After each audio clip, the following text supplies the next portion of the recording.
আসসালামু আলাইকুম। আমি পপি।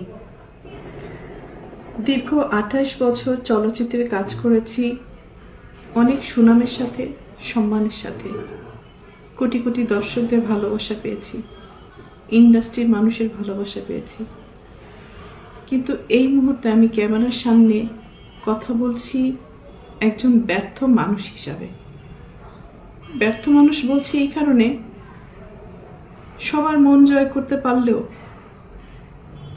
দীর্ঘ 28 বছর আমি যাদের জন্য কাজ করেছি, যাদেরকে এই হাতে লালন পালন করেছি, তাদের কাছে আমি অযোগ্য একজন মানুষ। তাদের মন মতো চলতে পারিনি, তাদের মনের মতো করে নিয়ন্ত্রিত হতে পারিনি। হয়েছি, একসময় হয়েছি, কিন্তু এখন হতে পারি না। তার করে বলেছি আমি একজন ব্যর্থ মানুষ। একটা মানুষ তো সবসময় সবার কাছে ভালো হতে পারে না, সব সময়ের জন্য ভালো হতে পারে না। আমি যখন ইনকাম করেছি, দু হাতে দিতে পেরেছি, লুটাতে পেরেছি, তখন আমি আমার পরিবারের কাছে অনেক প্রিয় একজন মানুষ ছিলাম। এখন দিতে পারি না, হয়তো তাদের প্রয়োজন অনুযায়ী, যার কারণে আমি এখন তাদের কাছে গলার কাটা, শত্রু এবং অপছন্দের একজন মানুষ। দীর্ঘ 2 দিন যাবৎ আমি আসলে দেখলাম যে আমার পরিবার কতটা নিচে নামতে পারে, কতটা হীন পরিচয় দিতে পারে, কত হিংস্র ব্যবহার করতে পারে, কত নোংরা শব্দ ইউজ করতে পারে। সাথে আমার মিডিয়া, তারাও আমার একসময় চলার পথের সঙ্গী হিসাবে কাজ করেছে। মিডিয়ার কাছ থেকে সবসময় আমি সহযোগিতা পেয়েছি, ভালোবাসা পেয়েছি, সাপোর্ট পেয়েছি। কিন্তু আমার পরিবারের কয়েকটা মানুষের মিথ্যা কিছু কথাবার্তা, মিথ্যা অভিনয়, মিথ্যা নাটক, মিথ্যা অভিযোগ বলার সাথে সাথে যে মানুষগুলো আমাকে সব থেকে বেশি চেনার কথা, জানার কথা, সাপোর্ট করার কথা, সেই মানুষগুলো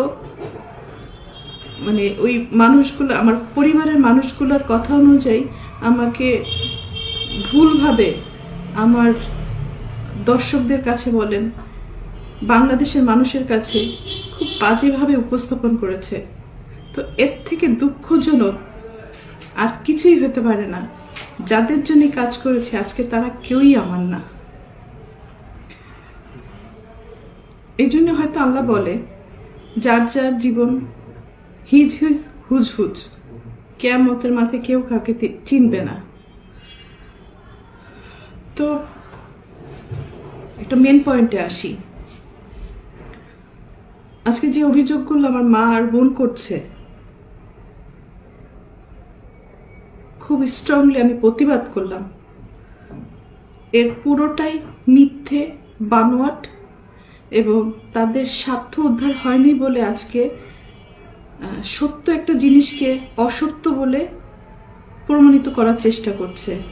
আমি একজন শিল্পী মানুষ, আমি কি ভূমিদস্যু? আজকে যাদেরকে আমি এই 2 হাতে ছোটবেলার থেকে লালন পালন করেছি, যাদেরকে আমি মানুষ করেছি, আমার জীবনের অনেকগুলো সময়, সুন্দর একটা সময়, প্রতিটা মানুষের একটা সুন্দর সময় থাকে নিজের জীবন উপভোগ করার সময়। সেই সময়টা আমি তাদের জন্য ব্যয় করেছি, তাদের পিছনে ব্যয় করেছি, তাদেরকে মানুষ করার জন্য। কারণ আমার বাবা মায়ের সন্তান আমার সন্তান না, কিন্তু তারা কিন্তু আমার দায়িত্ব না। তারপরেও আমি আমার ভাই বোনদেরকে নিজের সন্তান হিসেবে লালন পালন করেছি, দায়িত্ব পালন করেছি। নিজের ভবিষ্যৎ, নিজের ভালো লাগা, মন্দ লাগা অনেক কিছুই বাদ দিয়ে দিয়েছি শুধু আমার ভাই বোনদেরকে মানুষ করার জন্য। কিন্তু এখন এসে দেখলাম মানুষ তো হয়নি, হিংস্র কিছু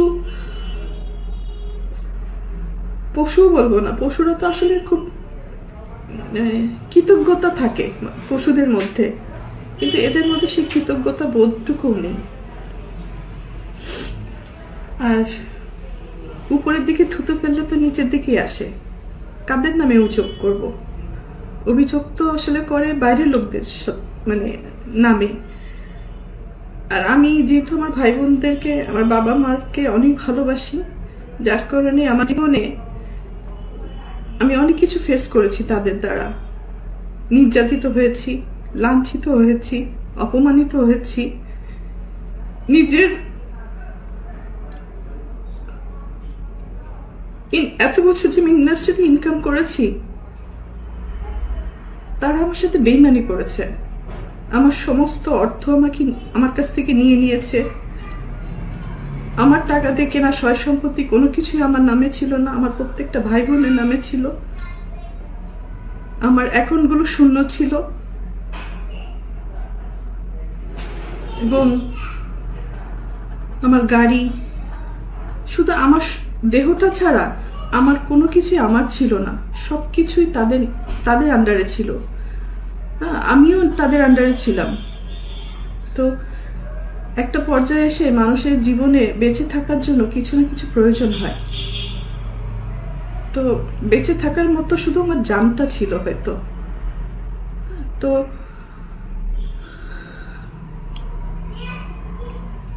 একটা পর্যায়ে এসে যখন আমি জানতে পারলাম আমার পরিবারই আমার সাথে বেইমানি করেছে, আমাকে ঠকিয়েছে, আমার সবকিছু কেড়ে নিয়েছে, এগুলো জানার পরে আমি চুপ ছিলাম।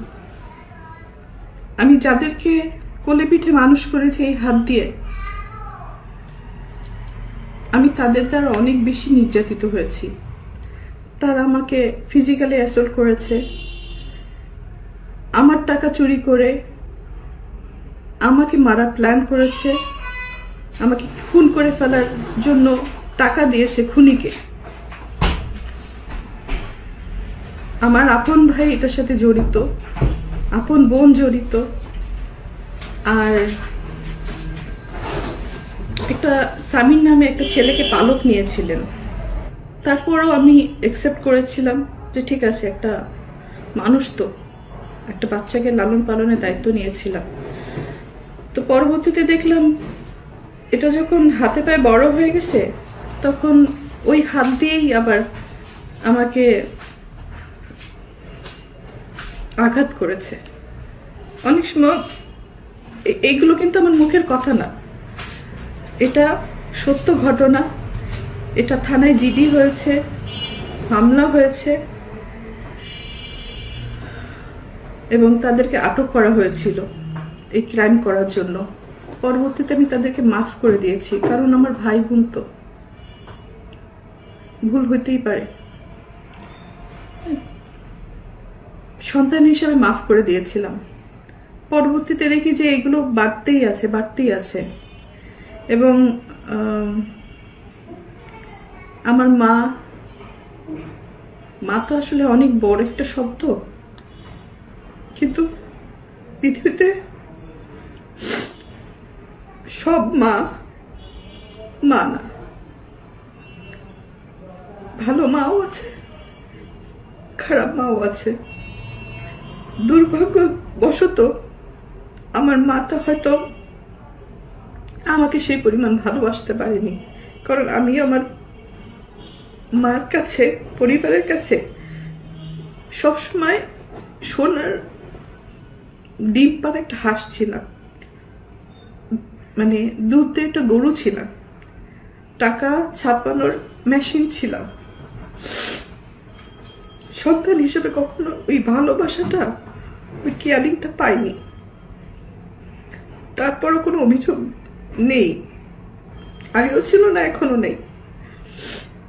আর আমি আমার মনকে বুঝ দিয়ে নিয়েছি। মা বড় মাছের মাথাটা তার পাতে দেয়, আর যখন ইনকাম করতে পারে না, পরবর্তীতে যে ইনকাম করে সেই মাছের মাথাটা প্লেট চেঞ্জ হয়ে যায়। তো আমার বেলায় আমি অনেক কিছুই, হয়তো ফিল্মের নায়িকা, আমি অনেক কিছুই মানে বাস্তব জীবনে দেখেছি।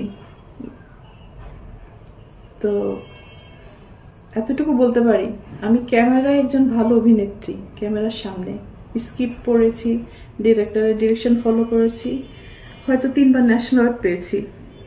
একজন ভালো অভিনেত্রী হিসাবে পুরস্কৃত স্বীকৃতি পেয়েছি আমি।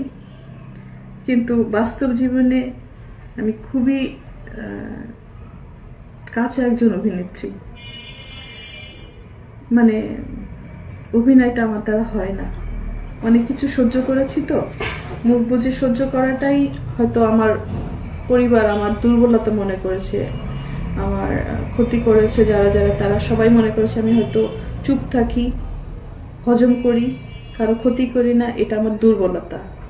কিন্তু মানুষের যখন দেয়ালে পিঠ ঠেকে যায়, তখন সে একটা না একটা পর্যায়ে প্রোটেস্ট করে। তো আজকে আমার এই বক্তব্যটা হচ্ছে অন্যায়ের বিরুদ্ধে প্রোটেস্ট করলাম। মা বলে যে সমস্ত কথা ইমোশনালি মানুষকে ব্ল্যাকমেলিং করে, আমি এর আগেও তাকে মাফ করে দিয়েছি। আমার মা কথায় কথায় বলে যে আমাকে খাট কিনে দিল না, আমাকে মোবাইল কিনে দিল না, আমাকে টিভি কিনে দিল না। ভাই, একটা পরিবারে যখন একজন উপার্জন করে, সে যখন কোনো কিছু কিনে নিয়ে আসে, ধরেন আমি একটা ফ্যান কিনে নিয়েছি, তখন কি আমি বলবো যে মা এই ফ্যানটা আপনার জন্য শুধু আপনিই বাতাস খাবেন আর বাকিরা কেউ খাবে না? বা আমার বাসায় আরো 5 জন লোক আছে, 5টা ভাই বোন আছে, তো আমি কি ফ্যান কিনলে আমার মার জন্য একটা কিনবো, আমার 5টা ভাই বোনের জন্য 5টা ফ্যান কিনবো? একটা টিভি যখন কিনে নিয়ে আসি, তখন আমি আমার মাকে বলবো যে মা আপনার জন্য একটা টিভি কিনে নিয়েছি, এবং আমার আরো 5টা ভাই বোন। দীর্ঘ 4.5 বছর 5 বছর বাবা আমার কাছে ছিল, তার সবকিছু আমি দেখাশোনা করেছি। তার ট্রিটমেন্ট থেকে শুরু করে সবকিছু আমার দায়িত্বে ছিল। তো অনেকবার সে হসপিটালে গেছে, অনেকবার সুস্থ হয়ে বাসায় ফিরেছে। তো এই সম্পত্তির কারণে অনেক বড় বড় ঘটনা আমার সাথে হয়েছে, শেষের দিকে আব্বুর সাথে হয়েছে। মানে বাবা যখন হসপিটালে ছিল, মানে তার ট্রিটমেন্টের সমস্ত টাকা পয়সা আমার টাকা। আমার এফডিআর ভেঙে আমি 1 কোটি টাকা কম হবে না, বেশি হবে, মানে যদি এটা বলতে হয়। আমি তার পিছনে আমার এফডিআর ভেঙে পেমেন্ট করেছি, সেই রিসিট বলেন, প্রমাণ বলেন, সব আমার কাছে আছে। স্টেট ব্যাংকের স্টেটমেন্ট উঠালে তো পাওয়া যাবে, এবং আপনারা হসপিটালে খোঁজ নিলেই পাবেন। অথচ যার সম্পত্তি নিয়ে এত নোংরা কথাবার্তা হচ্ছে, দখলদারি নিয়ে এত কথাবার্তা হচ্ছে, তারা কিন্তু একটা টাকাও খরচ করেনি আমার বাবার অসুখের সময়। যেই মারা গেল, সেই তার সম্পত্তি নিয়ে ভাগাভাগি করছে, ব্লেম দিচ্ছে, নোংরামি করছে, দখল বুঝে নিচ্ছে। আর দীপু, বাবার লাশটাও ধরতে চাও নাই। আর আজকে বাবার সম্পত্তি নিয়ে কত রকম নোংরামি করছো। কোথায় ছিল এই সমস্ত? মানে তখন একবার চিন্তা করা উচিত ছিল, যার সম্পত্তি নিয়ে তুমি লাফালাফি করছো, ভোগ দখল করার চেষ্টা করছো, সেই লোকটাকে সারা জীবন গালি দিচ্ছ, তার সাথে দুর্ব্যবহার করছো, তার চেহারাও দেখো নাই। সব প্রমাণ কিন্তু আমার কাছে আছে, এটা আমি এখন দিব তোমাকে, যেত না। যাই হোক, শেষটা এটাই বলবো, আপনারা সবাই ভালো থাকেন, আমাকেও ভালো থাকতে দেন, সম্মানের সাথে যেন আমার মৃত্যু হয়, এই কামনাটুকু করে আমি বিদায় নিই।